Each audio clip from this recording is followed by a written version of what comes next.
A recent announcement from the Trump administration has caused chaos in the cattle markets and uncertainty for dairy producers whose beef checks have been balancing out soft milk prices. Find out what's been going on in the markets, how the government shutdown is affecting reports, and get a gut read on the 2025 crop harvest in this monthly market update from HighGround Dairy. This episode is brought to you by HighGround Dairy. HighGround Dairy provides global dairy market intelligence, insurance services, futures and options brokerage, and advisory programs to a diverse range of dairy market participants throughout the supply chain.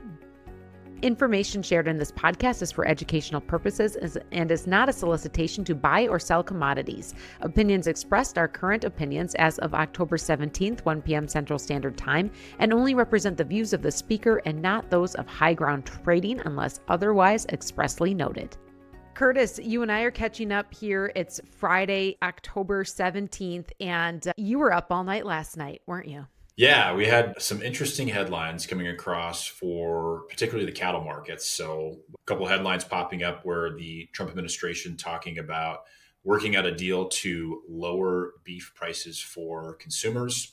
Reading through the articles, reading through all the commentary thus far, it's really unclear of what exactly they're going to do, but it's highly likely that this means that there will probably be cattle brought in from South America to help increase the U.S. cattle herd. Couple ways to look at this from a consumer perspective. This could be a bit of a quick win to bring additional cattle into the pipeline, potentially alleviating some of the strains that we've been talking about the tight cattle here in the U.S. here for well over a year. And that's been causing this big bull market to take off for both feeder cattle and live cattle. So that's one way to look at it from the consumer perspective. But if you truly are someone that believes in free markets and not any sort of intervention with things, this does have some potentially troubling implications, because when you're looking at this, right now, cattle ranchers across the U.S. are having their day in the sun. We're having really good margins. Everybody's having a good time. We know it's not going to stay this way forever, but for this moment, the markets are providing a profitable outcome for everybody, or I shouldn't say everybody, but a lot of the participants throughout the cattle supply chain. And with this, markets, when there's profitability, we should be allowing the free markets to be able to encourage growth and allow people to grow their enterprises. But when we have this sort of disruption where we're bringing in foreign beef to solve a potential consumer issue, then, we have some different things. And when you have these trade lanes that open for bringing in a foreign product like this, especially at the commodity level, once those trade routes are established, they tend to be difficult in the long run to close them back up again. So it is a tricky one. I get paying a lot of money for a ribeye is not everyone's favorite thing to do, but we also have to make sure that if you believe in free markets, that we allow the free markets to work things out on their own. Curtis, I'm catching you after a pretty long last 24 hours or so of dealing with these headlines, the conversations, and the repercussions of this potential opening of South American cattle into the U.S. market. And so clearly impacting the cattle producers out there. But as we've talked about on this podcast, just even last month, it's those cattle values that are really a saving grace for our dairymen. And so where do you see that playing out for the dairy producer and their profitability, and how that could be affected in the next 12 months? We've talked about this a lot. When we simplify down the dairy business, we're converting feed into milk with a byproduct of beef, and the relative value of all three of those things is what really drives the outcome. But we've been joking the last couple of months here that the byproduct is no longer the beef. It's kind of the milk's almost the byproduct a little bit. We're running these dairies as if they're cow-calf operations to make the money on the calves and on the beef revenue stream more so than anything else. So on a day like today, where cattle futures are limit down just off this headline, and still we're lacking clarity, because when you look at the cash markets for cattle, there's really nothing that would indicate that things are going to come crashing down. But it is a Friday as well. I will give that a little bit of disclaimer, is sometimes you see markets, if they're moving a direction Monday through Thursday, on Friday we will see a reversal But yeah, with that, from the dairy's perspective, when you look at it, and we've done a lot of adjusting to how we look at our margin monitor for a lot of dairies. And historically, it's been $1 to $1.50 per hundredweight on a milk basis of what beef revenue would add to the picture. But at current cattle levels, even with things being off a bit today, we're looking at $4, $4.50 per hundredweight for what this is adding to the overall income picture. So as this has become more essential to monitor, we've had a lot more clients taking more of a proactive position in this. Obviously, last night when we saw those headlines popping off, there was a lot of inquiries and people, I don't want to say pushing the panic button, but definitely seeing the opportunity to mitigate some risk, particularly because it was just yesterday, being Thursday, that cattle markets had reached all-time highs yet again. So typically getting downside coverage at all-time highs is quite prudent, and especially when there's a risky headline that floats in late at night, right before we can get coverage on there. So a little bit of chaos in the last 24 hours for you, Curtis. By the time this episode hits our listeners' ears, it could be very much the same boat, but things may have shifted a little bit by then. We'll see. But certainly a disruption to what expectations had been for the next 6 to 12 months.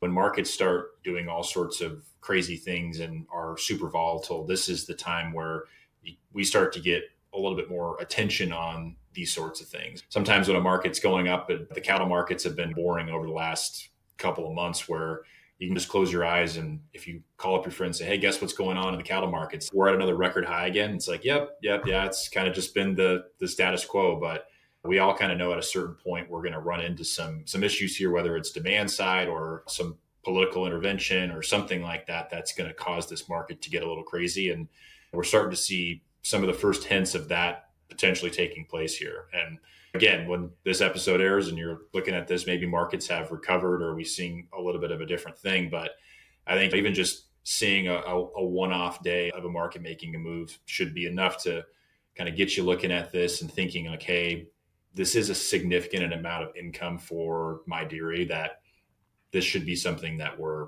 paying pretty close attention to. Curtis, when you think about what importing those cattle could be and how that shows up in this effort to reduce the price of beef for the American consumer, do you have knowledge or an instinct on where those cattle would go into the supply chain? And by that, is it into the direct-to-consumer retail market, the grocery stores, the restaurants, our school lunches, and into that part of the food supply? Where do you think that would end up? I mean, it would all depend. I mean, the cattle coming here, what they're utilized for, what they end up appearing in from an end use area, kind of, can be kind of wherever.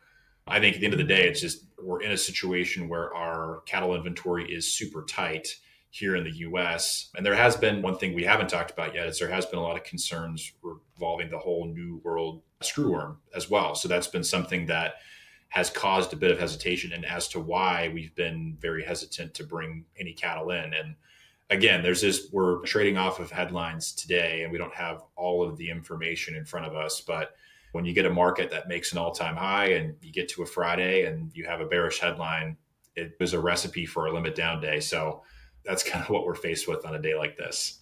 When you talk about not having all the information, I mean, that's kind of also part of your world these days, because in the last several weeks here, since there's been that government shutdown, your resources from USDA and from those reporting are not what they typically would be. Do you want to update our folks out there listening as to what reports are still available, what information is still relevant and timely? And I think you have some resources for where people can find that too.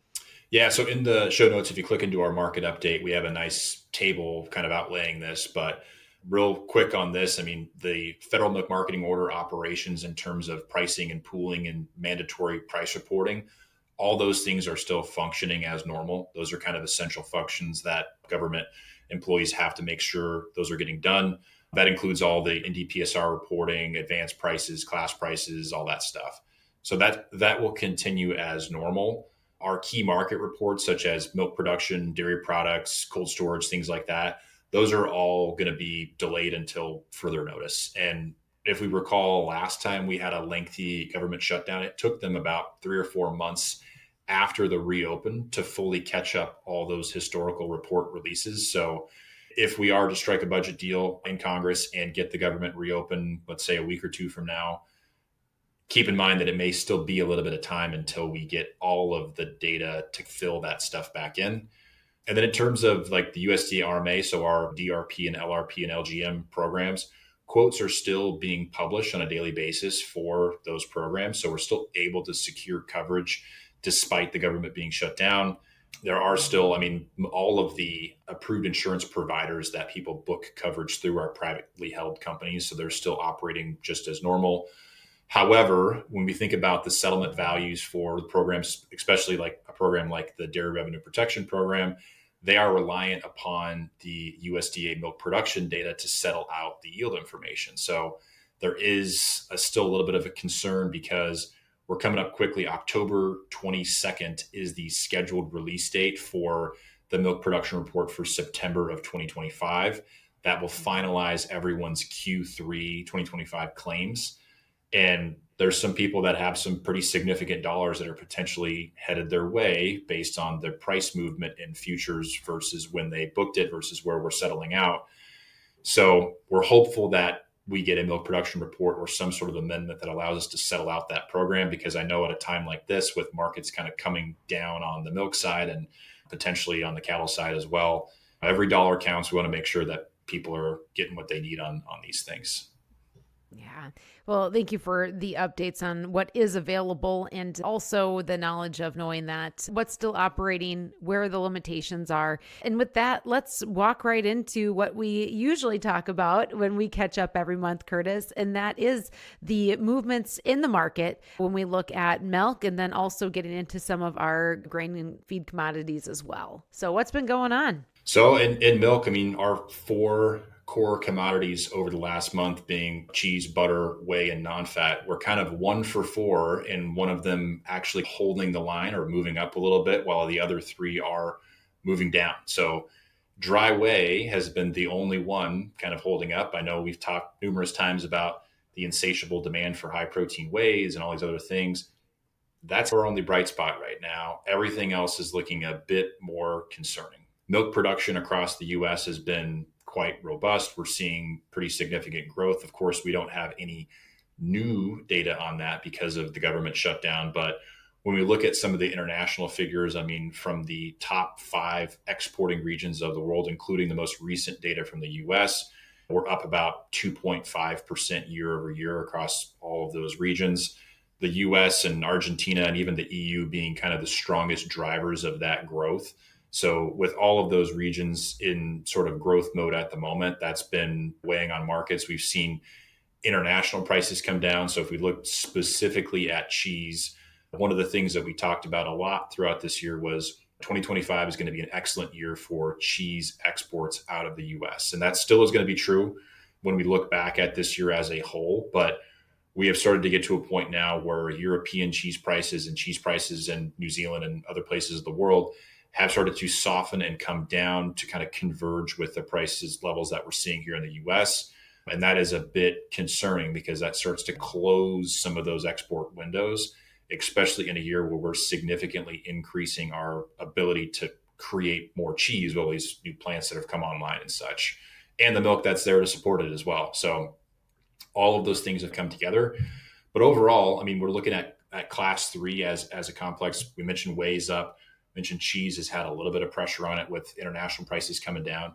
Futures really haven't fallen all that much on class 3. We've still been holding in there a little bit. And in conversations with clients and talking with folks at the industry, one thing we keep reminding people is it's still October. It still is. We're in that key holiday purchasing window. We're still there where we're seeing some of this activity. However, when we look at all the fundamental data that we can see, because we can't see much of it right now, we know that there's a lot of milk there. We know that there's going to be a lot of cheese coming.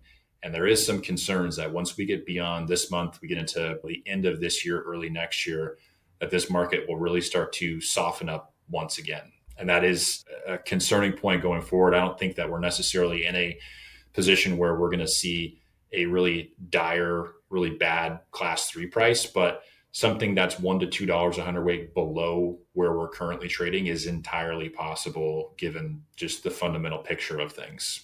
So as you talk about that, Curtis, and where those trends are headed, what would it take to make that shift? Is it a change in the domestic market, or are we really just waiting on international market opportunities to open up wider? So, I mean, in any market, it's the race of how can we find the balance between supply and demand. And we're in a situation now where there's been a significant amount of investment at the farm level in terms of milk production, expansion projects, things like that. There's also been a significant amount of production. If you're going to expand the farm, you also have to have the processing assets there to take the milk. So all those things have been taking place. So we're doing a very good job as an industry of moving the needle forward in terms of increasing supply and potentially adding value to milk. But we're walking into a scenario where the inventories of cheese and butter maybe aren't at levels that are concerning yet, but the pace at which we're producing it versus the pace at which we're consuming it is not quite matching up, and we really can start to work ourselves into a hole here a little bit. That's the longer term concern with everything, is that if we continue to outpace demand, that becomes a problem. But we could see some bright spots in demand. I'm doing my part. I hope you're doing your part. When we're increasing at the rate we are of almost 5% year over year milk growth, it's going to be hard for us to keep up with that.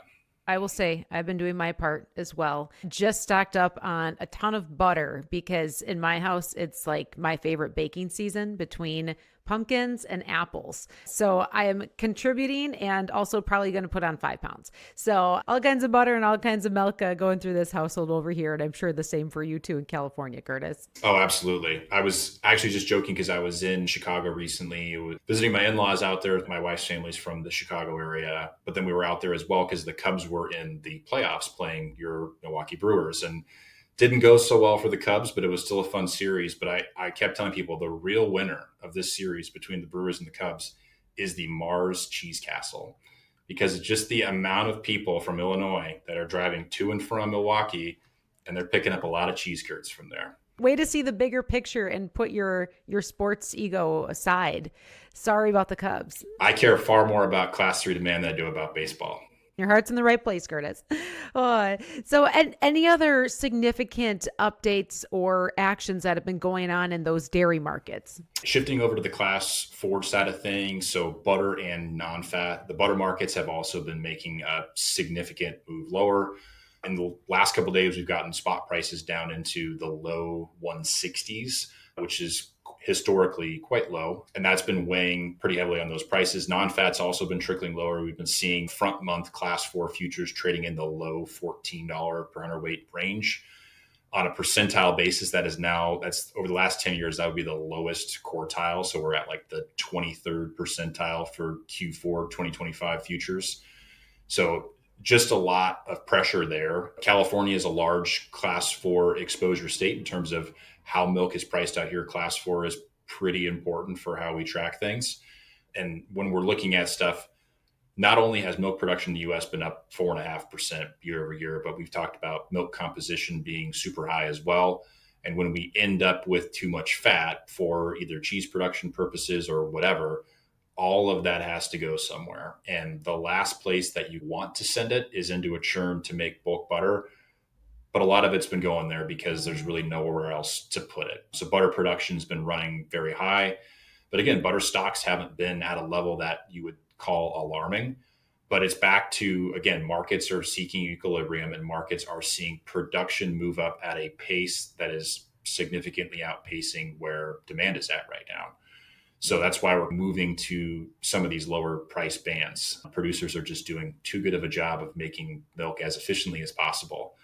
As a result, Class 4 futures have gotten beat down. However, I guess the bright spot for Class 4 from a producer perspective, looking at this and trying to say, okay, what can I do given the scenario, is there's a significant carry in the market, meaning that where the spot prices are at right now, if you've got front month futures trading at the low $14 range, you get out to Q2, Q3 of 2026, we're in the upper 16s to mid $17 range. So if we're in a scenario now where prices are low, end users are buying product at these lower prices and sitting on it a little bit, we may be in a scenario where these lower price levels persist through the first half of next year and maybe even into Q3 as well.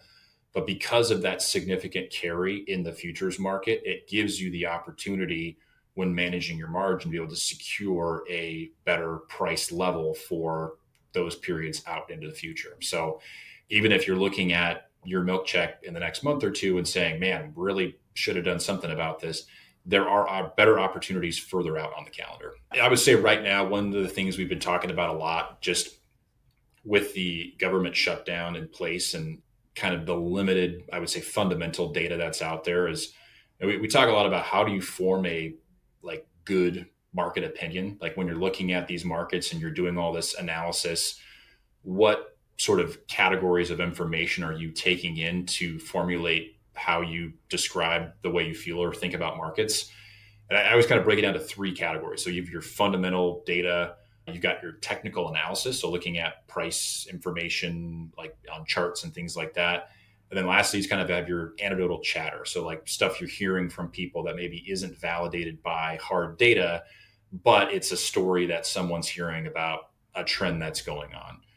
And I would say most of the time we're weighting pretty heavily 70+% of our opinion in that fundamental data, the hard USDA reports that we can look at and say, hey, milk production is up this many percentage points. And then we have that information that we can validate. Then we look at the charts and price trends and talk about curve structure and all that stuff. And that's how we do kind of our technical analysis to formulate an opinion of, okay, what's going on statistically with people that are working in these markets? Are we making new highs? Are we making new lows? Things like that. That gets a little bit of credit as well. And then lastly is just kind of taking in the chatter to help validate some of those stories. Typically, that's a little bit intertwined with some of the fundamental data as well. But right now, we're at a loss because we don't have the fundamental data as much. And so this is where it's really important when you're thinking about, as a dairy producer, of who can I trust or who should I work with that's going to have the information that's going to help me make good decisions relative to how I market my milk and how I manage my farm financially.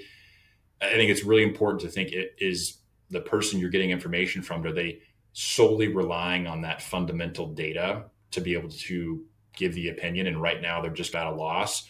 Or are they having conversations with market participants throughout the supply chain on a daily basis and gleaning information from that, even when we don't have fundamental information and data, to be able to give you good advice? And I would say that gives us a bit of an advantage at HighGround because we're talking to people all day, and we're talking to people that are on the farm. We're talking to people that are at the processing plants, all the way through the supply chain, all the way around the world. And so even though right now we don't have cold storage reports or milk production reports, we've got a pretty good handle of what we think is going on. Maybe not enough to feel super confident about putting a forecast out every month, but I would say try to be the least wrong as much as we can. It comes back to those connections. And Curtis, pretty much everybody in just about any sector of the dairy industry, you have a cousin. So so there's a short list of phone calls that I know you can make to find out what you need to find out. Yeah, there's a network. There's a network. Oh, all right. Any other updates that we want to draw out today in this conversation? Just rounding things out with information on what's going on the feed side of things. We're a little over halfway through estimating the crop harvest for this season. Of course, we don't have those crop progress reports, so I can't point to a specific number, but at this point, we're likely a little over halfway. We've seen a little bit of upward movement in corn futures as of late.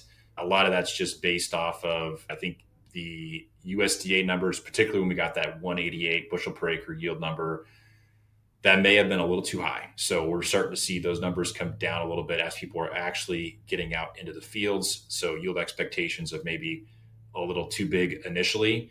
The other piece of that is we've had a little bit of wet weather here, and that's slowed down some of the harvest progress. So some of the concerns that we're not harvesting quick enough, some of the concerns that maybe the yield isn't enough or isn't as high as we thought it was, has caused futures to move up. We're still going to have a big crop. There's no doubt about that. But if we're wondering why aren't we going back down to $4 a bushel on new crop corn? It's mostly because those two reasons right there. On the soybean side of things, on the meal side of things, proteins and all that, it is still not looking great. I wish there was some bright spots to point to for soybean farmers. We've seen a lot of political headlines floating through about trying to work some deals out there, but it seems that within the last week, the trade talks have not really been progressing with the US and China. And as a result, we're likely still going to be sitting on a lot of beans one way or the other. And with our capacity to crush domestically, those markets are going to remain weak. For our clients in more of the West and the Northwest of the US feeding canola meal, the same situation. We're seeing very low prices on that basis has been very favorable. It's crazy to hear guys that are buying in spot canola meal at the moment that is cheaper than getting corn on a per ton basis. So how long that continues, anybody's guess, but there is a lot of long-term pressure on that market. Yeah, so continue to keep our eyes on that as harvest is complete and things settle down and shake out. And once those reports are officially available again, we'll see when that day comes. But in the meantime, we'll be looking for more updates from you on a monthly basis, Curtis, to get a read on what's been going on from milk all the way to our feed and commodities as well. Anything else to add today? Again, right now we're seeing a lot of volatility in the cattle space. When looking at margins overall in our margin monitor, we are projecting, and this is across a national average, taking into a lot of assumptions. So again, don't take this as any individual dairy farm's position, but we're looking at like the first quarter of 2026 right now, for example, where margins are about $3 per hundredweight positive if you include the beef revenue. But the beef revenue is over $4 a hundredweight is what we're estimating for what you're getting for beef calves as well as your cull cows for that same time frame as well. So if we think about that, without the beef revenue, we're really not in a great situation from a cash flow perspective. And that's number one, that's concerning because if cash flows aren't being hurt at low milk prices, we will continue to make more milk. And secondly, it's concerning because it's like, hey, from a risk management perspective, hedging milk doesn't seem like a very good proposition right now. But on the cattle side, that may be our saving grace if we have no positions on at the moment. So been having a lot more conversations with clients around just understanding how those risks function, what those markets look like, just educating people on all that stuff. So if you're looking at margins, looking at milk checks, experiencing that frustration and have questions, like don't hesitate to reach out. Setting up these tools doesn't cost anything. Learning about it doesn't cost anything. And we're always here to help you. Well, there we go. And we'll have links to your contact information for you and your friends at HighGround in the show notes, as well as the link to the monthly report that HighGround Dairy puts out with some of the information that we talked about earlier as well. With that, Curtis, thanks for jumping on here for our October monthly market update. Thank you. Thanks for listening to the monthly market update provided by Curtis Bosma with HighGround Dairy. I'm Peggy Coffeen, and until next time, keep on growing, keep on learning, and up-leveling your dairy.